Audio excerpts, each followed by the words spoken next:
Brand Modi उतना बड़ा नहीं था जितना बड़ा उसको प्रचार, क्योंकि कई कैंडिडेट्स ऐसे उस वक्त जीत गए जिनकी जीत की उम्मीद ही नहीं थी, लेकिन लोग मोदी जी को जिताना चाहते थे और उसकी आड़ में लोग 4-4, 5-5 लाख, 6-6 लाख वोटों के अंतर से जीत गए। उसी ब्रांड मोदी का एक लिटमस टेस्ट विधानसभा चुनाव में 5 राज्यों के, मध्य प्रदेश, राजस्थान, छत्तीसगढ़ में, और तब भी जब ब्रांड मोदी के नाम पर विधानसभा के चुनाव जीत लिए गए तो ये मान लिया गया कि अब यही ब्रांड 2024 में भी उतना ही बड़ा होकर उतना ही व्यापक प्रभाव डालेगा, और उसके साथ साथ राम मंदिर और 370 के मुद्दे भी इतने बड़े हो जाएंगे कि और किसी चीज की, इसलिए जो बहुत सारे गहरे विश्लेषण हुए टिकट वितरण के, जिसको लेकर हर्षवर्धन जी की अपनी राय थी और राकेश जी का एक अपना व्यू था उसको लेकर, सबसे बड़ी बात यह कि जब आपको लगने लगता है कि जैसे 2019 में उम्मीदवार गौण हो गए थे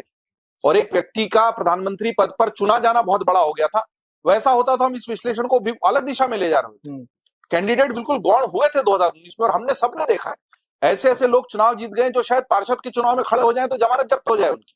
ऐसे बहुत सारे उदाहरण। लेकिन वो एक व्यक्ति के नाम पर, क्योंकि वो अचानक से प्रेसिडेंशियल फॉर्म ऑफ इलेक्शन में परिवर्तित हो गई थी हमारी पूरी लोकतांत्रिक प्रणाली, और लोग जीत गए।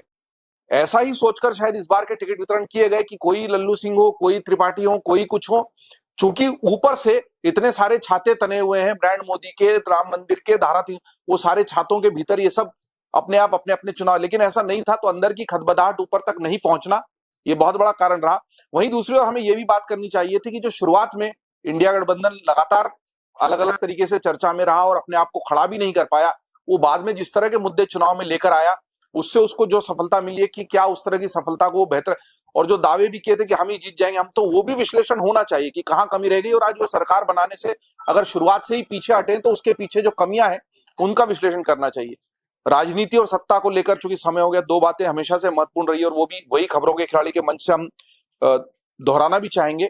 कि power corrupts and absolute power corrupts absolutely. तो हमने देखा कि अगर सत्ता का मद हो और उसमें कुछ चीजें दिखाई नहीं देती तो उस चश्मे को उतारने के लिए जनता का वोट काम करता है। हर स्तर पर अलग मुद्दे हो सकते हैं, हर राज्य पर अलग मुद्दे हो सकते हैं, हर सीट का अलग समीकरण हो सकता है। इन समीकरणों को एक नैरेटिव ध्वस्त करता है जो कि नहीं कर पाया। और दूसरी बात, एक बहुत अच्छी संपादकीय टिप्पणी की गई थी पहले